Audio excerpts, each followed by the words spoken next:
Dans cette vidéo, je vais vous montrer comment créer une app de productivité de A à Z avec Notion et Flutterflow. À la fin de la vidéo, vous saurez créer votre première app sur Flutterflow et si jamais vous utilisez Notion, vous pourrez également l'utiliser. La première étape, ça va être de créer le design de notre application et le but de cette application, ça va être de faire un outil de time tracking minimaliste pour les tâches qu'on a sur Notion. Donc ici, quand on arrive là-dessus, on va juste venir mettre une première colonne et ensuite mettre une image. Donc là, je mets ma colonne, je mets mon image ici. Je peux venir resizer ma colonne comme ça. Pensez juste à mettre ici au niveau de l'organisation spatiale de la colonne que ça reste bien au milieu. Et je peux venir, voilà, resize mon truc comme ça. Donc là, j'aurai mon logo. Évidemment, je ne vais pas le mettre tout de suite. Et la seule chose qu'on a à faire pour connecter la base de données de Notion de l'utilisateur à notre application, c'est justement de lui permettre d'aller chercher un identifiant. Donc pour ça, on peut se rendre dans Notion ici, au niveau de Developers pour aller chercher justement des intégrations et ici on peut développer une nouvelle intégration interne. Donc là par exemple si je mets Flutterflow, je vais laisser accès à toute l'intégralité de mon Notion, donc ça en fonction de vos autorisations vous pourrez avoir le droit de le faire ou pas et surtout faites attention parce que là pour le coup c'est une clé qui offre accès à l'intégralité de votre Notion. Il y a un autre moyen de le faire avec une authentification avec la petite page qui vous montre où vous avez accès, mais ça aurait été un peu plus compliqué et j'ai pas envie de vous perdre. Le but c'est que vous soyez capable de sortir votre première app. Donc là ici je vais prendre mon token et je vais juste le copier comme ça. Et ça c'est important parce que ça va nous aider pour faire des tests, mais pour l'instant on va juste laisser ça comme ça et on va retourner sur notre application. Ici du coup on va créer notre premier écran où on va expliquer qu'on a besoin de ce secret ID pour connecter les bases de données. Donc pour ça, on vient dans la colonne ici et plutôt dans celle-là. Ici, on met un texte. Alors ensuite, au niveau de la parente, on va mettre un petit séparateur comme ça de 15 pixels et de l'espacement entre chacun des éléments. Donc là, on va mettre comme ça. Et ici, on va pouvoir mettre au milieu, augmenter la taille de la police et augmenter la fonte. Ici, ce qu'on peut faire, c'est changer le texte. Donc, on peut mettre bienvenue sur là. Ensuite, on peut mettre une petite description et pourquoi pas même les remettre dans un élément dans une autre colonne. Ici, je vais remettre ça en plus petit, comme ça, et en 16. Donc voilà, pour accéder à vos bases de données Notion, nous avons besoin de votre Secret ID. Et ensuite, on pourrait mettre, pourquoi pas, un lien pour aller chercher un tuto. Qu'est-ce que je vais rajouter? Je vais rajouter tout simplement un text input. Donc pour ça, je viens ici et je mets text input à l'intérieur. Et là, je viens chercher mon text field plutôt. Ici, je viens le mettre en dessous. Voilà. Et là, ce que je vais faire, c'est que je vais changer. On peut modifier un petit peu l'apparence. Moi, je vais mettre ici outline. Ensuite, ce que je vais faire, c'est que je vais mettre un bouton là que je prends ici. Et je vais le mettre ici. Je vais l'augmenter un petit peu. Et je vais lui mettre un petit peu de padding sur les extérieurs. Okay. Et on va le tirer un petit peu jusqu'à 50 pixels. Ok. Maintenant qu'on a notre bouton, on peut changer le texte. Et là, du coup, ce qu'on va faire, c'est qu'on va créer un premier call API. Mais encore une fois, là, je vais designer toutes les pages et après, on reviendra sur chacun des éléments pour rendre l'app dynamique. Donc ça, c'est notre premier écran qu'on peut appeler. Ici, on peut changer le nom, on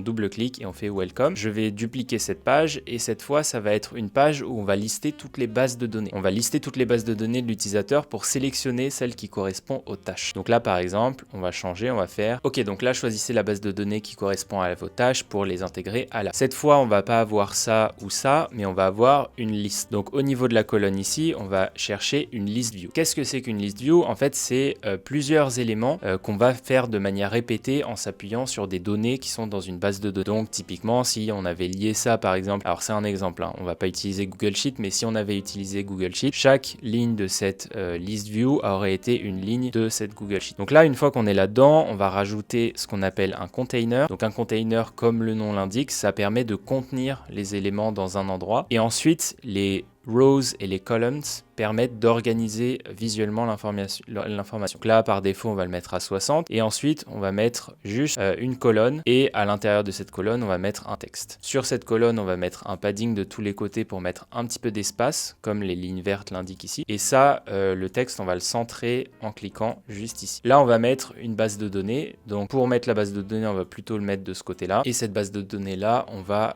aller la chercher de manière dynamique. Donc, encore une fois, ça va être une liste avec plusieurs données et ensuite ici il y aura. Pour l'instant c'est tout, vous inquiétez pas, on va revenir dessus encore une fois après. Donc là, une fois qu'on a notre base de données et notre welcome page. On va encore dupliquer cette page-là. Et cette fois, on va assigner les noms de colonnes qui sont dans Notion. Donc par exemple, ici, j'ai ma base de données sur Notion avec des noms. Donc ça, c'est la documentation API. Si par exemple, j'ai une colonne avec un nom qui correspond à un titre, je vais appeler ça titre.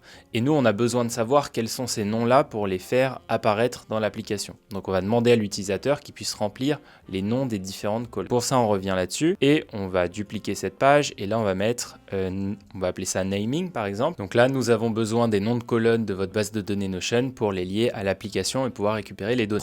Premier champ qu'on va mettre ici. Donc ça, c'est important toujours de renommer les éléments ici. Donc on va mettre le nom. Petit bug chez Flutterflow, on va laisser ça comme ça, on comprend que c'est le nom. Ensuite ici on va dupliquer ça et là on va mettre non pas le nom mais ça va être la due date. Ensuite je vais encore dupliquer mon élément comme ça et cette fois je vais demander la colonne de statut. Quelle est la colonne de statut? Je vais encore dupliquer et cette fois je vais demander quand le statut est complété. Donc quand l'élément est complété dans la base de données, parce que sur Notion on peut avoir plusieurs statuts en cours, en train de travailler sur telle étape. Et là, nous, ce qu'on veut, c'est celle qui est marquée comme complète. Et jusqu'ici, normalement, c'est tout. Là, ce qu'il faut changer, c'est juste les valeurs qui sont dans les colonnes. Donc là, par exemple, nom de la colonne. Là, on va mettre nom de la colonne et on va faire la même chose ici et ici. Voilà, maintenant qu'on a les 4 valeurs ici, on va pouvoir valider et une fois que c'est lié, on va pouvoir créer notre page sur l'application. Donc là, on va venir encore une fois dupliquer cette page-là puisqu'on va avoir une liste. Et à l'intérieur de cette page ici, qu'on va renommer par exemple Today. Et ici, on va montrer les tâches qui sont aujourd'hui. Donc là, on peut réduire un peu ça parce que ça va être un peu différent. Là, et là, on va mettre les tâches du jour. Par exemple, tâche 1, tâche 2, tâche 3. On va juste réduire la hauteur ici en supprimant tout ça. Et cette fois, vu que c'est une tâche, on va ajouter une row, donc une ligne, pour justement mettre l'icône du check de la tâche avec le texte à côté. Là, je vais sélectionner un icône, voilà, comme ça.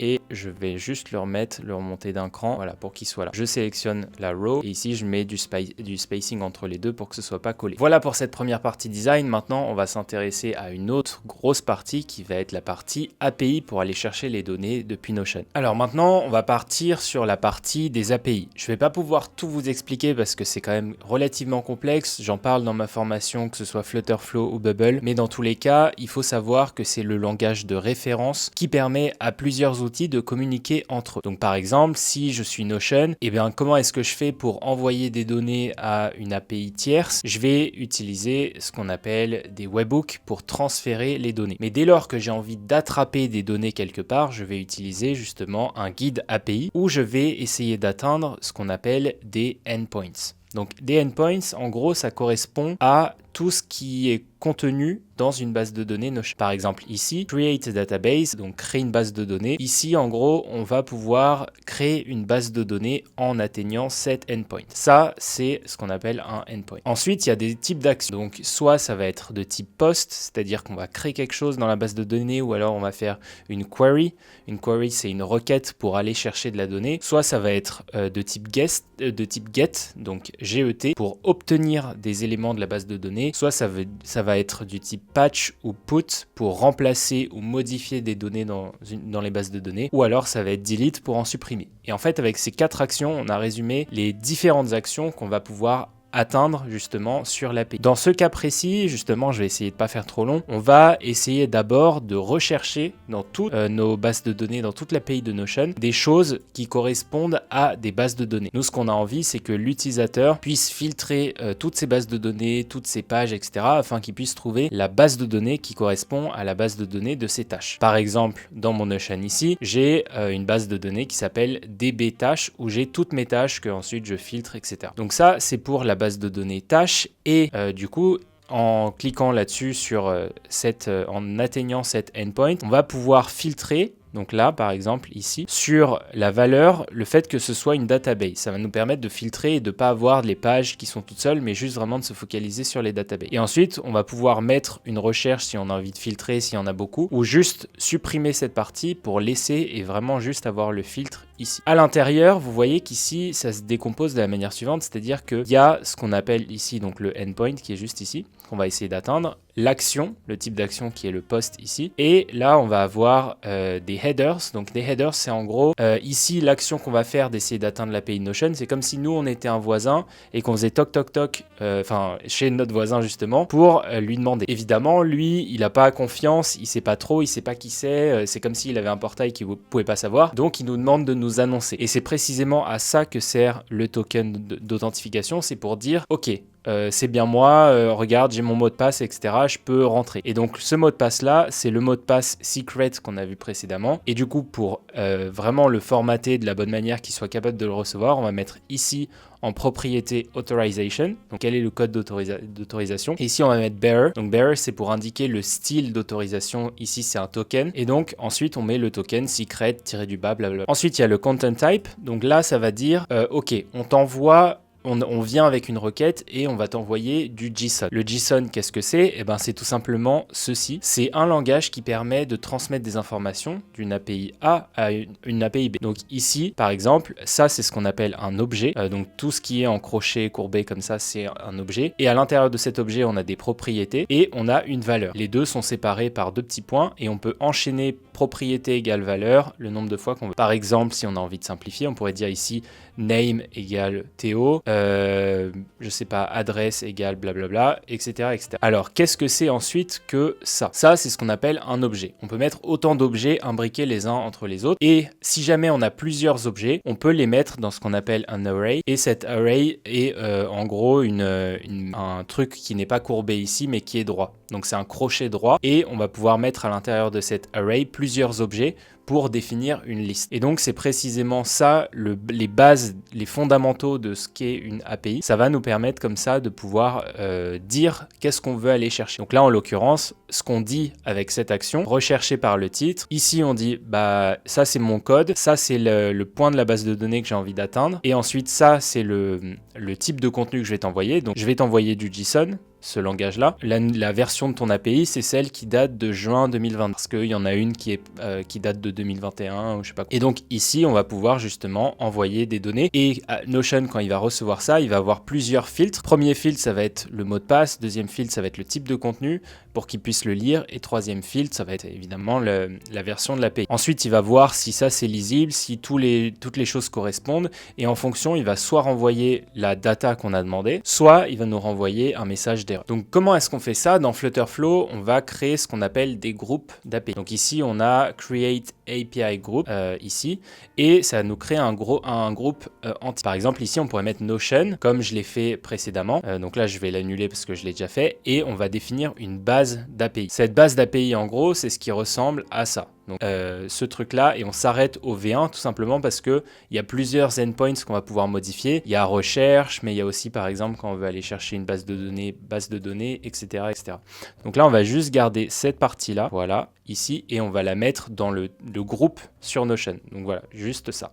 Ensuite on va mettre nos deux en-têtes, nos deux headers qui vont nous permettre de ne pas avoir à le remettre pour chacun des calls API qu'on va mettre en dessous. Donc c'est un groupe en gros qui garde les mêmes headers et la même base URL pour tous ceux qui sont à l'intérieur. Là, ce que j'ai fait, c'est que j'ai mis authorization. Ici, j'ai mis bearer. Et ici, j'ai mis un truc entre crochets. Pourquoi est-ce que je l'ai mis entre crochets? Tout simplement parce que ce qui va se passer quand l'utilisateur va se connecter, c'est qu'il va enregistrer son code secret, donc son token, pour s'authentifier directement dans l'application, de sorte à ce que ça soit dynamique. Par exemple, ici, si je mettais secret, blablabla, ça aurait été que le mien. Moi, j'ai pas envie qu'on aille sur mon Notion, donc j'ai envie que ça soit fait de manière dynamique. On a ce qu'on appelle les group variables ici, et on a le token. Ce token-là, il faut l'ajouter dans les group variables parce que sinon, il saura pas où aller chercher cette donnée-là. Ici, en gros, ce qu'on est en train de dire, c'est que on dit à cette API group, t'inquiète pas, on va t'envoyer une valeur qui correspond à ton token. Donc c'est pour ça qu'il faut rajouter ce group variable. Ensuite, on va dans les listes, on va lister toutes les bases de données. Donc comme je vous l'ai dit ici, on va faire une action de post parce qu'on va faire une query, donc une requête. À l'inverse de get qui est juste lister toutes les choses, là on va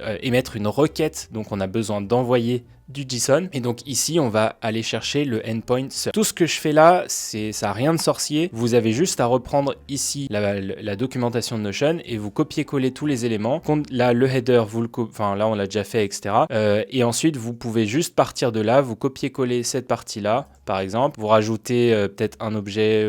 Non, je pense que c'est bon. Et ensuite, vous pouvez enlever ça si vous avez juste envie de filtrer tout et vous pouvez garder juste ça. Dès lors que c'est fait, on peut retourner sur Flutterflow. Là, vous voyez que j'ai ajouté Content Type Application JSON. Pourquoi je l'ajoute ici et pas au-dessus? Tout simplement parce qu'ici, ça va être une requête. Donc, il y a d'autres call API où ça sera peut-être pas forcément, où j'aurais pas forcément besoin de le mettre, mais pour celui-ci, j'ai besoin de le mettre. Une fois qu'on a créé ça, on va définir le corps du texte. Donc, quel est notre message qu'on envoie? Eh bien, tout simplement ici, ça va être le filtre. On va filtrer toutes les bases de données et on va retenir que celle qui s'appelle database avec la propriété object. Donc ça bouge pas, c'est toujours comme ça. Dès lors qu'on est bon, on peut demander à formater et il va nous dire est-ce que c'est bon ou pas. Et ensuite, on peut définir justement, on peut tester plutôt le endpoint. Donc là, c'est le secret de mon API Notion. Et si je fais test API call, vous voyez que j'arrive bien à quelque chose et ça me retourne plein de choses. Ça, c'est un truc qui s'appelle un payload et ce payload contient plein d'informations sur toutes nos bases de données. Mais ce qui nous intéresse, nous, ça va être deux choses. Ça va être l'ID de cette base de données, donc qui est juste ici. Donc là, on a un objet. Il nous dit quel type d'objet c'est une base de données. Ensuite, il nous dit l'ID. Donc l'ID, c'est ce truc-là.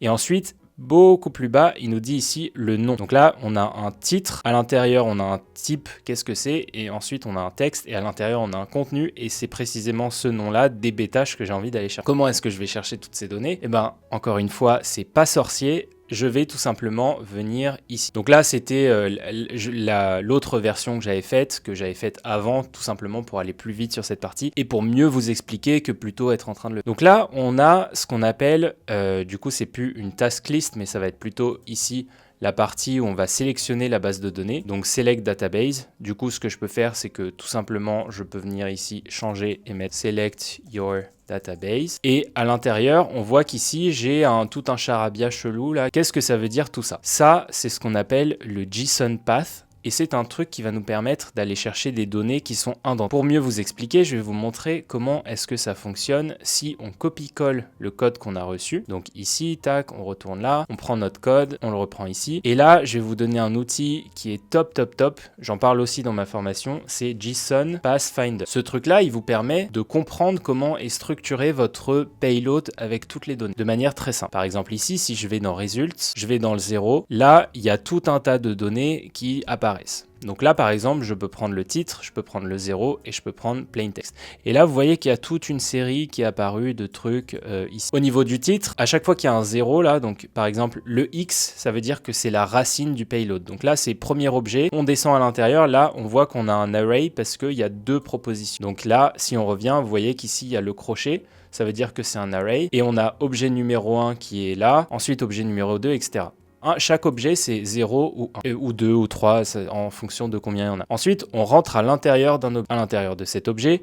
On va tout simplement aller dans le titre, on va aller dans le 0 et on va aller chercher DB tâches. Donc plain text. Et du coup ici, ce qui nous intéresse, c'est d'aller chercher le result. Donc ça, on va le couper à cet endroit-là et on va juste prendre. Pourquoi est-ce qu'on va couper à cet endroit-là? C'est le moment où je vais vous expliquer côté Flutter. On va retourner là-dessus, on va retourner sur cette liste et là, on va aller chercher les données. Donc tout le call API et tout ce qu'on avait fait précédemment, on va pouvoir lui envoyer des variables à partir d'ici. Vous vous souvenez du token qui était entre crochets? Eh bien ici, on va pouvoir l'envoyer parce qu'on l'a enregistré dans notre application. Comment est-ce qu'on fait pour l'enregistrer? Tout simplement ici, quand on est à la première page, ici, on va mettre un call API qui va être le même que celui pour aller chercher les bases de données. Donc ici, on va faire notre call API, mais cette fois, on va pas le faire en format list, où on a envie de récupérer la donnée, on va le faire au format action pour voir si effectivement ce call API fonctionne et que le token fonctionne. Si ça fonctionne, on va créer ce qu'on appelle une action conditionnelle. Avant de pouvoir vérifier, on va juste envoyer le token ici. Et pour envoyer une valeur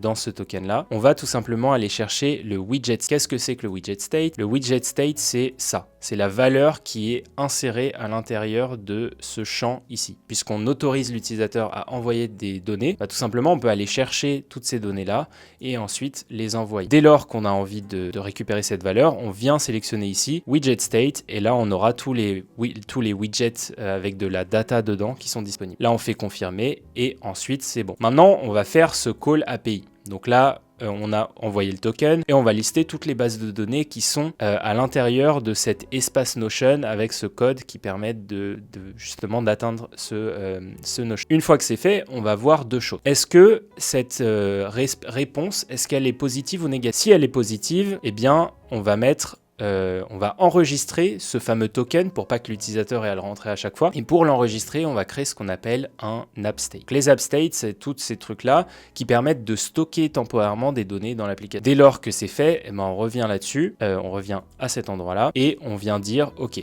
une fois que tu as créé un app state qui s'appelle token, eh ben, enregistre la valeur puisqu'on a vérifié qu'elle était bonne. Et si ça marche pas, montre une snack bar. Une snack bar, qu'est-ce que c'est? C'est en gros une petite barre qui va arriver en bas et qui va montrer un message d'erreur. Et dès lors que c'est fait, va à la page suivante. Ça, c'est pour la première page, c'est pour vérifier notre secret key. Donc là, je vais renommer, je vais mettre par exemple welcome comme j'avais fait précédemment. Donc ça, c'est la deuxième page. Et sur cette page, on va faire le même call API qu'on vient de faire pour vérifier tout ça. Sauf que cette fois, on va montrer le titre de chacun des contenus. Pour montrer le titre de chacun des contenus, on va utiliser ce qu'on appelle le JSON path qui va nous permettre de montrer justement les données, d'afficher les données de chacun des éléments. Pour montrer la liste, on vient ici et là, on fait un call API. Donc là, il y a plusieurs façons d'obtenir de la donnée et de l'afficher dans une liste. Cette fois, ce qu'on va faire, c'est qu'on va faire API call ici. Ensuite, on va sélectionner notre groupe et on va sélectionner notre call API. À l'intérieur, ici, on va mettre list databases parce qu'on a envie de montrer toutes les databases. Dès lors qu'on a envie de montrer ces databases, encore une fois, il va falloir aller chercher le token. Sauf que, vous, le token, on l'a enregistré dans l'application. Donc, on peut aller le récupérer. Pour ça, on va dans App State et ici, on vient sélectionner le token. Une fois que c'est fait, c'est tout bon. Et ensuite, on peut aller chercher à l'intérieur des données de manière dynamique. Donc là, par exemple, ce que j'ai fait, c'est juste faire le call API. Mais j'ai pas encore transformé toutes ces données que j'ai en petites items sur la liste. Par exemple, ici, j'ai juste toutes mes données, mais je peux pas encore les afficher. Pour les afficher, il faut que je sélectionne le petit truc à côté ici. Ce truc-là que j'ai appelé DB, en gros, ça va être chacune des bases de données qu'il a trouvées dans mon espace Notion. Pour justement sélectionner tout ça, ici, vous voyez que j'utilise ce qu'on appelle le JSON path. Le JSON path, c'est exactement ce que je vous ai montré ici. C'est ce truc-là. C'est ce qui permet de localiser dans un objet JSON différentes données. Et donc là, quand j'ai fini tout ça, je reviens là-dessus sur cet item-là et je fais confirmer et ensuite ça va générer les prochaines lignes. Normalement, si vous n'avez pas encore généré ça, il n'y a qu'une ligne et si vous le générez, donc par exemple ici, j'ai ma liste database response, je peux sélectionner mon item et je fais confirmer et là, vous mettez DB par exemple, là il va vous demander et là vous avez 4 lignes. Ça veut dire qu'il a compris que ce que vous essayez de montrer, c'est pas juste un élément simple, ça appartient à une liste. Comment est-ce que vous faites pour avoir mon item dans le JSON path là, ce truc là? Parce que par défaut, il y a juste un truc customisé comme. Et bien tout simplement, Flutterflow, et c'est assez magique, ce qui vous permet de faire, c'est dès lors que vous faites un call API, vous allez sur celui-ci, vous sélectionnez la réponse ici, vous pouvez prédéfinir par rapport à leur retour des JSON paths qui sont déjà définis. Donc là, il y en a une tonne qui correspondent à n'importe quelle valeur dans la base de données. Nous, on va juste se concentrer sur $.résultat. Donc vous noterez que sur JSON Path Finder, c'est un X et là, on va vers un $. Parce que dans Flutterflow, ils utilisent le $. Mais grosso modo, c'est la même chose. Et ici, vous donnez un nom. Donc là, j'ai mis le nom item et j'ai précisé que c'était une liste. C'est-à-dire que chacun des résultats, c'est un élément d'une liste qui contient plusieurs éléments. Dès lors que j'ai fait ça, en gros, ce que j'ai fait, c'est qu'il part du fichier complet comme ça. Et quand je lui dis ici que j'ai envie d'isoler tous les résultats, je lui dis, OK, transforme-moi tout ce fichier-là en juste prends chacun des résultats comme ça de manière indépendante. Donc là, en gros, il vient de cutter tout ce qu'il y avait avant chacun des résultats et il vient de transformer chaque résultat en item de la liste. Et en fait, à partir de ça, on va pouvoir partir non plus du début, donc on va pas partir de $.result, etc. Mais on va juste partir d'ici. Donc on va mettre, vu que les résultats c'est déjà enregistré et que chaque item de la liste c'est déjà un résultat, en fait on va passer directement à la prochaine partie à l'intérieur de l'objet et la prochaine partie, donc là ici on a le résultat, on a chacun des éléments, donc ça c'est un item dans la liste, un deuxième item et moi ce que je veux c'est aller à l'intérieur, donc vous voyez title, ensuite ce que je veux c'est aller chercher mon titre, donc ça fait .title 0, donc ça c'est si jamais il y en a plusieurs, ils ont fait ça de manière assez bizarre, mais utilisez toujours le 0 et plain text. Donc si on retourne dans Flutterflow, comment est-ce qu'on affiche tout ça? Ici on fait title 0, donc ce que j'ai mis, text content, alors on peut mettre soit text content soit plain text, les deux fonctionnent je crois, et voilà. Et là, vous arriverez à montrer toutes vos bases de données de manière dynamique. Une fois que c'est fait, ce qu'on a envie de faire, c'est évidemment enregistrer la base de données qu'on a sélectionnée dans l'application pour qu'on puisse afficher les bases toutes les tâches qu'on a dans notre base de données. Donc pour ça, c'est assez simple. On vient ici sur les actions et on va mettre à jour notre fameux app state. Donc on aura créé un nouvel app state qu'on a appelé dbName, qui est en fait database ID. Et je vais vous expliquer pourquoi c'est important d'avoir ce database ID. Tout simplement, si on revient sur Notion ici et qu'on demande à query in database pour montrer toutes les valeurs qu'il y a dans une base de données, il va nous demander un database ID. Et c'est cette valeur qu'on a besoin d'envoyer parce que Notion va nous demander, ok, tu as envie que je t'envoie des valeurs d'une base de données, tu as envie que je les filtre, mais quelle base de données tu parles? Donc nous, une fois que l'utilisateur il a identifié la base de données dans la liste, donc je sais pas, je pourrais avoir base de données tâches, base de données notes, base de données CRM, etc. Nous, on va lui dire, ok, tu as identifié la bonne, donc maintenant tu vas la stocker. Ici, on va définir donc notre app state. Et là, on va dire juste ID parce que si on retourne, on voit qu'ici, le ID, c'est juste lui en fait. Donc, il n'y a pas besoin de rajouter autre chose. Il est au tout début.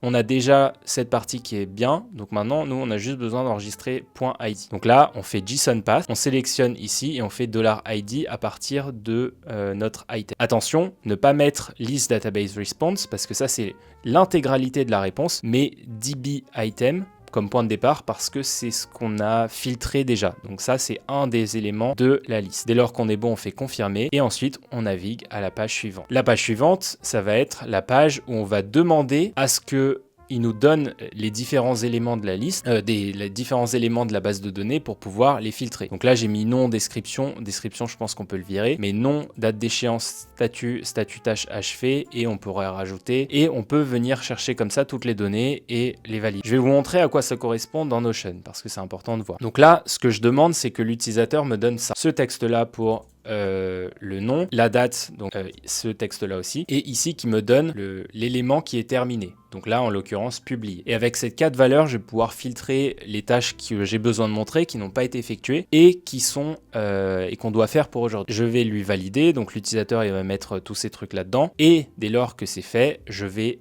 enregistrer toutes ces valeurs dans des app states. Donc là, j'ai mon app state qui s'appelle statut, j'ai mon app state qui s'appelle name, j'ai mon app state qui s'appelle due et dot. Ensuite, je vais à la page suivante. Donc là, je vais mettre link field pour lier les différents champs avec Notion. Et là, j'ai mes bases de données. Donc c'est pas exactement la même chose que ce qu'on avait vu tout à l'heure, mais ça va quand même vous donner une idée. Donc là par exemple ici, je vais mettre homepage, donc là ça va être plutôt la vraie homepage. Et là, je vais pouvoir afficher toutes mes tâches. Comment est-ce que je vais faire ce deuxième call API pour cette fois afficher non plus les bases de données, mais afficher les tâches? Bah tout simplement, je reviens ici, je vais dans query ici, et là vous voyez que j'ai databases / ID entre crochets parce que encore une fois c'est une valeur dynamique parce que je vais demander quelque chose à l'intérieur de cette. Ici j'ai mon body, donc mon body avec toutes les valeurs. Encore une fois, c'est du JSON, donc d'ailleurs, je sais pas si je l'avais mis. Non, je l'ai pas mis, mais on met content type et ensuite on met application / JSON pour préciser que c'est du JSON. Et ensuite, je vais vous expliquer un petit peu l'étape d'après. Donc ce body-là, vous voyez qu'ici, j'ouvre l'objet. Donc là, en gros, ce que je fais, c'est que j'envoie un petit jet de données qui va me permettre de filtrer dans la base de données de Notion. Donc là, je dis que ce que je vais faire, c'est que je vais mettre un filtre pour qu'il comprenne ce que je fais. Et ensuite, je vais lui dire c'est un filtre de type et. Dans Notion, quand vous filtrez, vous pouvez mettre soit de type ou, soit de type et, etc. Et je lui dis que la propriété dans laquelle on va chercher, c'est le nom de la date, donc que j'ai appelé date name. La date en tant que telle est égale à une date dynamique qu'on va générer plus tard. Ensuite, je lui dis que la propriété est égale à statut, ou ça peut être de manière dynamique. Donc encore une fois, ça peut être ici, j'ai mis statut, mais du coup, il faudrait la mettre de manière dynamique d'ailleurs. Donc pour la mettre de manière dynamique, ce qu'on fait, c'est qu'on vient ici dans les variables et on met statut. Ici, je rajoute string et là, vous voyez qu'elle est apparue ici. Donc je peux la prendre,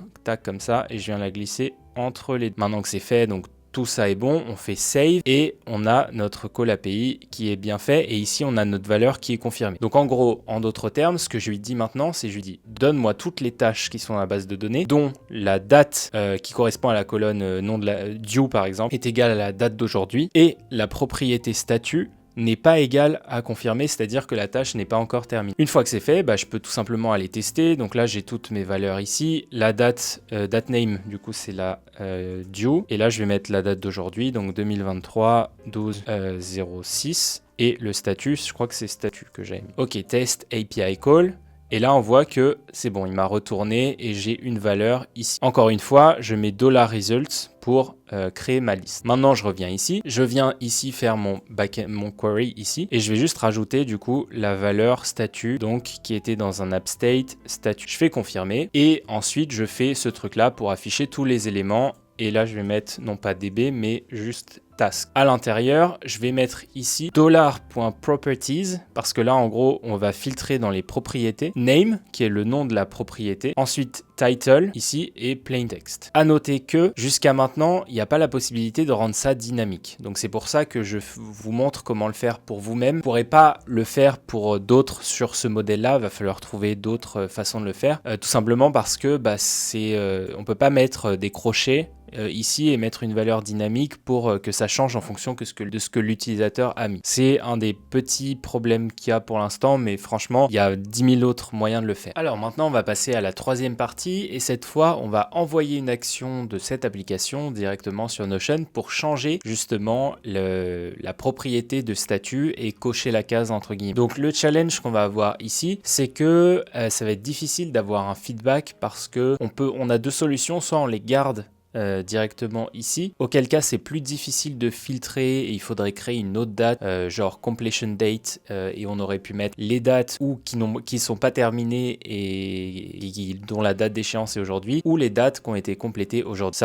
Ça prend un peu trop de temps. Là, on va checker directement sur Notion, on va pas faire l'animation parce que l'intérêt, c'est pas de faire des petites animations, c'est juste de comprendre les mécanismes. Donc cette fois, on va un peu retourner la situation et on va faire en sorte de pouvoir cocher les cases pour marquer dans Notion que la tâche a été complète. Donc pour ça, on va créer un autre webhook. Donc on va aller sur la documentation de Notion et ici, on voit que si on va sur les pages, cette fois on va aller sur les pages, on voit qu'ici on a Update Page Properties. Donc c'est précisément ça qu'on va utiliser parce que nous, ce dont on a envie, c'est de mettre à jour la propriété de l'application, donc de passer le statut qui était de, je sais pas, en cours ou alors pas encore commencé, etc. à complet. Donc là, on va reprendre cette structure et là, vous voyez que ici, c'est plus post ou get, c'est patch. Patch, ça veut dire qu'on va modifier un des éléments. Et donc ici, on va prendre cette partie, on va rajouter page et on va essayer de gratter le page ID de la page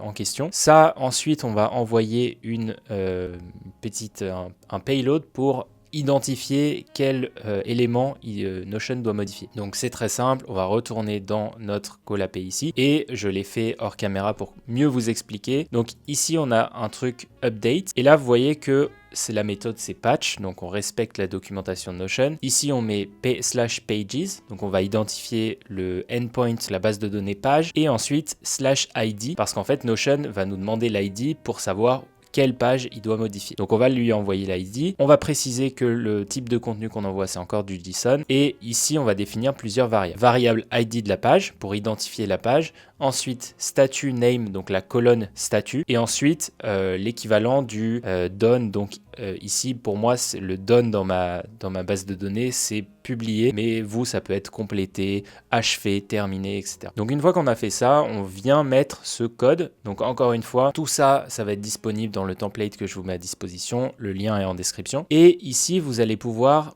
sélectionner Properties. Vous allez ouvrir l'objet. Vous allez définir le nom du statut. Ensuite, vous allez rouvrir un objet, statut. Donc ça vous le touchez pas, ça reste status. Et ici, le nom comme done. Et ça, ce que ça va nous permettre de faire, c'est mettre à jour justement tout ça. En gros, là, on dit à Notion, va dans la base de données page, sélectionne le bon ID, donc la bonne ligne dans la base de données, va dans les propriétés, cherche donc la colonne statut name. Ensuite, on précise que c'est bien un type statut, donc il y a type texte, type relation, type date, etc. Là, on précise que le type de la colonne c'est statut. Et ensuite, on lui dit met à jour le nom pour done. Donc ça nous fait 3 variables qu'on va envoyer. On fait save et ensuite on peut tester. Mais avant de tester tout ça, on va revenir sur notre page. Parce que ici, au niveau de du petit icône ici, on va définir notre call API justement. Donc on va ici, on fait call API, backend call. Là, on vient dans notre groupe qui s'appelle Notion et on vient mettre à jour ce endpoint donc que j'ai appelé update. On va passer 4 variables, donc le token encore une fois, puisqu'il est dynamique en fonction des utilisateurs, l'ID donc de cette variable, donc l'ID de la page, le nom du statut qu'on a déjà enregistré et le done qu'on a déjà enregistré dans les AppState. AppState, ici j'avais enregistré le nom. Statut, la colonne statut, j'avais enregistré le nom. Et là, l'ID, il est dynamique. On vient le chercher en allant chercher l'item de la liste et en mettant $.id. Une fois que tout ça est prêt, on peut faire notre call API et on peut définir plusieurs scénarios. Donc là, en principe, on pourrait ajouter quelque chose. S'il se passe, on va faire ça, on va faire simple. Ce qu'on va faire, c'est qu'on va mettre une success bar. Donc ici, je vais mettre snack bar et là, je vais mettre tâche complétée et on va mettre un fond en vert. Voilà, très bien. On va ajouter ça et de l'autre côté, il se passera rien. Enfin, dès lors qu'on a notre tâche et qu'on coche là-dessus, on va avoir une petite snack bar et normalement, ça va se remettre à jour. La liste va se remettre à jour avec cette tâche en moins. Donc, je pense que maintenant, c'est le moment de tester. Ok, donc ce qu'on est censé retrouver ici, je vais vous montrer. Normalement, on est censé avoir 3 tâches. On est censé avoir consumé l'info avec Readwise et ChatGPT la formation ultime puisque les 3 ont lieu aujourd'hui et on a le backlog qui est ici. Là, normalement, les 3 devraient apparaître. Pour ça, on va venir sur notre page ici et on vient rajouter notre clé secrète. Donc là, c'est bon, ça a été vérifié. Il accède à mes bases de données. Donc là, je vais sélectionner DB tâches. Ici, je vais sélectionner le nom de la tâche. Donc c'est name, date d'échéance, c'est due. Statut, je crois que c'est statut. Et là, c'est publié. Ok, je fais valider. Et là, j'ai mes 3 éléments qui apparaissent ici. Et très facilement, par exemple, si je fais Akiflow slot ici, boum, tâche complétée, elle disparaît. Tâche complétée. Et elle disparaît. Donc ça met quelques petites secondes parce que évidemment on va sur l'API Notion et quand on retourne sur Notion et la seule qui reste c'est ChatGPT, la formation ultime. Voilà, c'est tout pour ce tuto assez complet sur Flutterflow et Notion. J'espère que vous avez appris des trucs. Si c'est le cas, n'hésitez pas à récupérer le template en description. Comme ça vous pourrez commencer à vous amuser avec. Et puis sinon, si ça vous a plu et que vous voulez continuer avec Flutterflow, je vous conseille cette vidéo où j'ai créé une startup en moins de 24 heures en utilisant l'IA et Flutterflow.